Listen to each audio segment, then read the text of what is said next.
सिडकोच्या लॉटरीला नागरिकांनी मोठा प्रतिसाद दिलाय। उद्या 26,000 घरांच्या किमती कळणार आहेत आणि जवळपास 1,20,000 नागरिकांनी ऑनलाईन फॉर्म भरलेत। यूपीआय युजर्ससाठी मोठी अपडेट समोर येते। 1 जानेवारीपासून ट्रान्सफर लिमिट बदलणार आहे। आता यूपीआयचा वापर करून आपण एका वेळी 10,000पर्यंत पेमेंट करू शकतो। मालमत्ता कर भरण्यासाठी बीएमसीने 31 डिसेंबरच्या मध्यरात्री 12 वाजेपर्यंतची मुदत दिली आहे आणि या कालावधीमध्ये थकबाकीदारांना मालमत्ता कर भरावा लागणार आहे। अन्यथा 1 जानेवारीपासून दंड वसूल करण्याचा निर्णय घेण्यात आला आहे। दिल्लीमध्ये राष्ट्रवादी 11 जागा लढणार आहे आणि दिल्ली विधानसभा निवडणुकीसाठी उपमुख्यमंत्री अजित पवार यांच्या राष्ट्रवादी काँग्रेस पक्षाने उमेदवारांच्या नावांची यादी जाहीर केली आहे। राज्यात पायाभूत सुविधांच्या निर्मितीला मोठ्या प्रमाणात चालना देण्यात येते आणि या पार्श्वभूमीवर रस्ते, जल आणि हवाई मार्गांचं बळकटीकरण करण्यात येतंय। राज्याचा प्रत्येक भाग विमानानं जोडण्यासह अस्तित्वातील विमानतळांच्या विस्तारीकरण कामाला गती देण्यात यावी। या कामांना केंद्र सरकारबरोबरच राज्य शासनाकडून भरीव स्वरूपाचं सहकार्य केलं जाईल अशी ग्वाही मुख्यमंत्र्यांनी दिली आहे। मुंबईतील हवा अतिशय खराब आहे। हवेचा गुणवत्ता निर्देशांक 159 वर पोहोचला असून 151 ते 200 यातील निर्देशांक खराब म्हणून गणला जातो, तर मागील 15 दिवसात अतिवाईट हवेची नोंद झाली आहे। नवी मुंबई उल्वे येथील आंतरराष्ट्रीय विमानतळावर वायुदलाचं C-295 आणि सुखोई 30 या विमानांच्या यशस्वी लँडिंगनंतर आता इंडिगो एअरलाईनचं प्रवासी वाहतूक विमान नवी मुंबई विमानतळावर लँड होणार आहे। महाराष्ट्रातला दुसरा कोस्टल रोड नवी मुंबईमध्ये बनवला जातोय आणि या कोस्टल रोडला सूप कनेक्टिव्हिटी असणार आहे। हा कोस्टल रोड मुंबई येथील नवीन विमानतळ आणि अटल सेतूला जोडणार आहे। केंद्रीय मंत्री नितीन गडकरी यांनी नागपूर विमानतळावरील धावपट्टीच्या रिकार्पेटिंगला विलंब होत असल्याने संताप व्यक्त केला होता।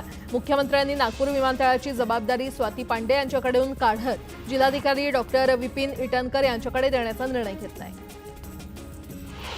मुंबईत वाढणाऱ्या हवेचं प्रदूषण कमी करण्यासाठी वेगानं उपाययोजना करण्यास सुरुवात केली आहे। धूळ नियंत्रणासाठी घनकचरा विभागाकडून डेब्रिज संकलन आणि विल्हेवाटीवर भर देण्यात आला। एकाच दिवसात तब्बल 189 मेट्रिक टन डेब्रिज संकलन करून त्याची विल्हेवाटही लावण्यात आली आहे। धारावीचा कायापालट धारावी पुनर्विकास प्रकल्पांतर्गत करण्यात येणार आहे। DRPPL नावानं स्थापन असणाऱ्या कंपनीचं नाव अचानक बदलून आता NMDPL असं करण्यात आलंय।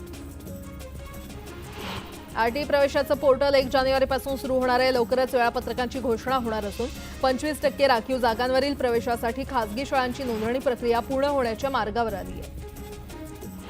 केंद्र सरकारच्या महत्त्वाकांक्षी स्मार्ट सिटी मोहिमेमुळे देशातील 19 बड्या शहरात शाळांमधील विद्यार्थ्यांच्या नोंदणीमध्ये 22% वाढ झाली आहे। बंगळुरूमधील भारतीय व्यवस्थापन संस्थेकडून याबाबतचं संशोधन प्रसिद्ध करण्यात आलं। पिंपरी चिंचवड शहरालगत वाढलेल्या औद्योगिक पट्ट्यांमुळे चाकण, राजगुरुनगर, आळंदी भागात मोठ्या प्रमाणात नागरीकरण वाढतंय। पिंपरी चिंचवड महापालिकेनं देखील या संदर्भात 3 नगरपरिषदा मिळून महापालिका स्थापन व्हावी असा स्पष्ट अभिप्राय राज्य शासनाला पाठवलाय।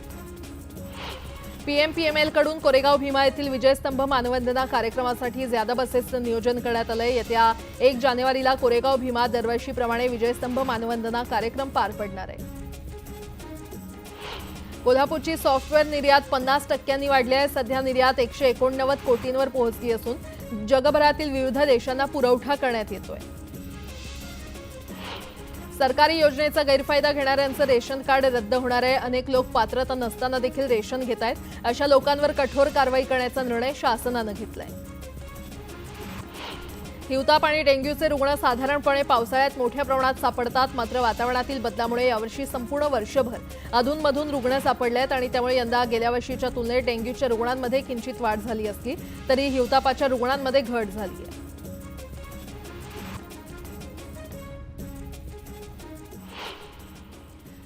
आयुक्तांकडून सोलापूरचा विकास आराखडा जाहीर करण्यात आलाय। 2048 पर्यंतची सोलापूर शहराची लोकसंख्या लक्षात घेऊन बनवलेल्या 20 वर्षांच्या आराखड्यात solar park, children park, parking आणि खेळाचं मैदान यावर विशेष लक्ष देत शहराचा हरित आराखडा तयार केलाय।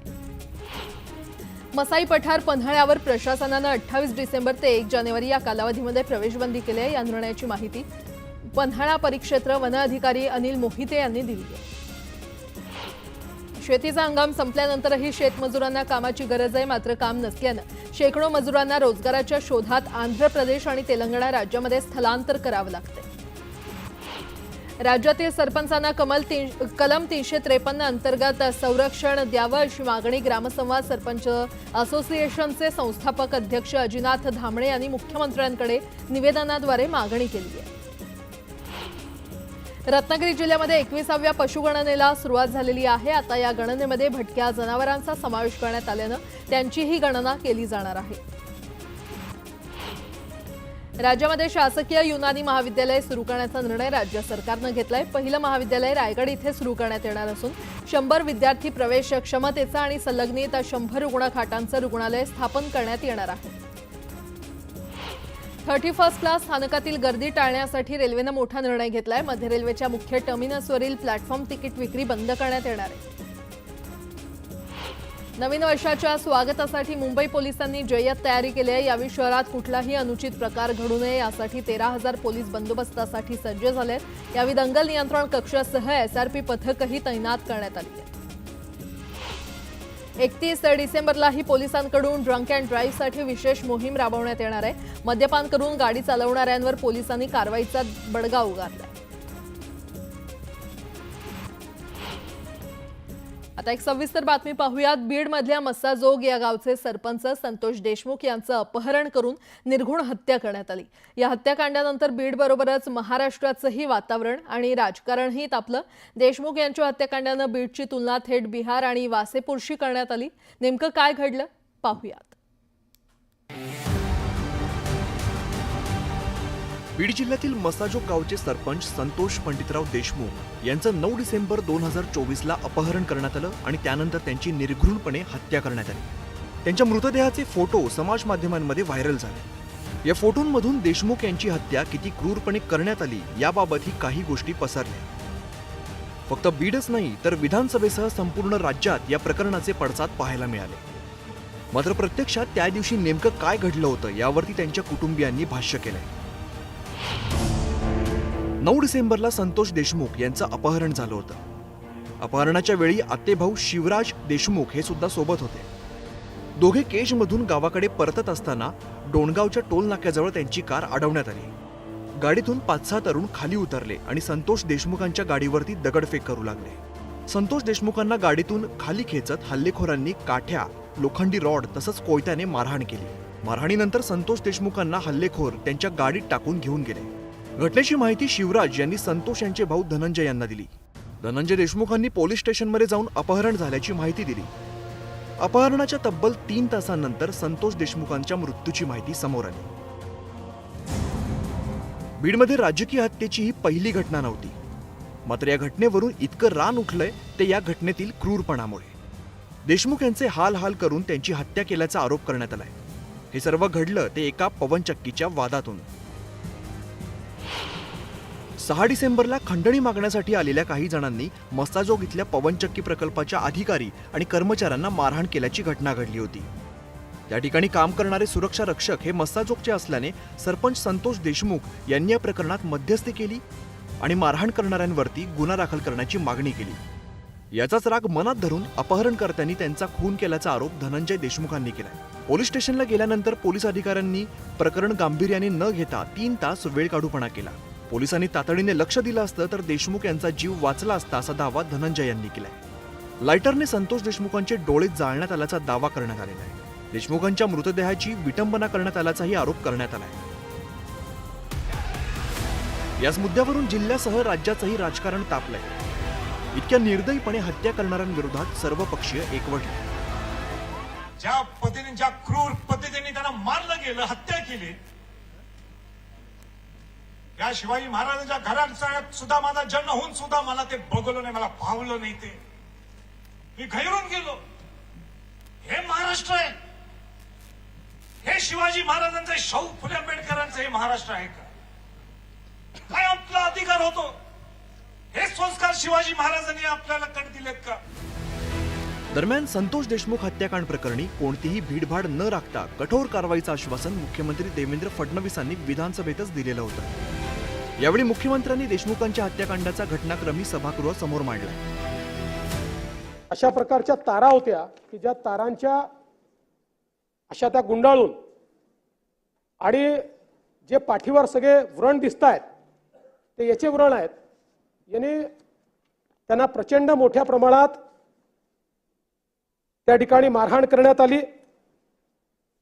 त्याच्यानंतर पुढे त्यांना उतरवून मारहाण करण्यात आली।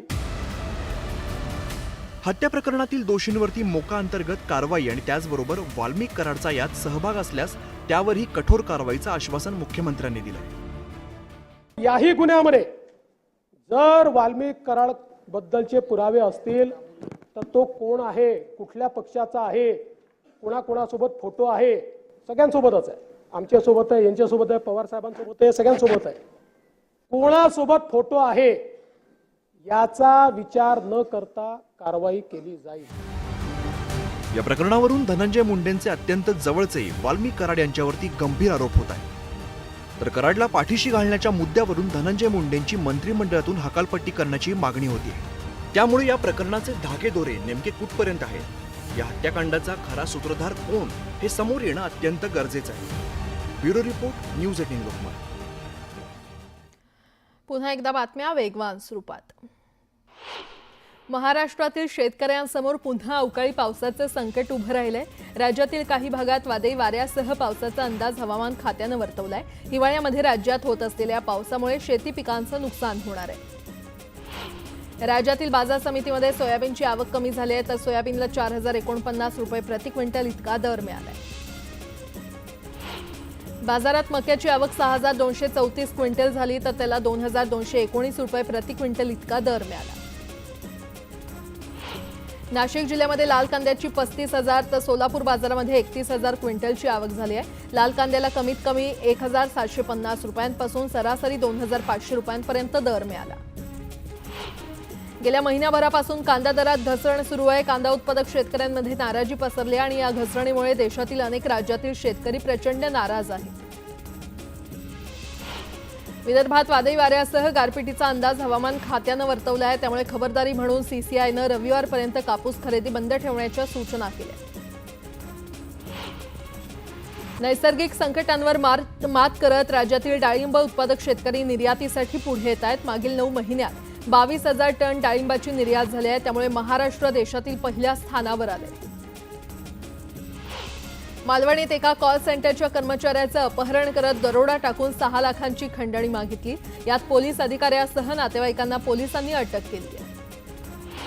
पारंपरिक गुन्ह्यांपेक्षा सायबर गुन्ह्यांमध्ये अधिक वाढ झालेली आहे। जानेवारी ते नोव्हेंबर या केवळ 11 महिन्यात 1,37,62,62,317 रुपयांची ऑनलाईन फसवणुकीच्या घटना घडलेल्या आहेत।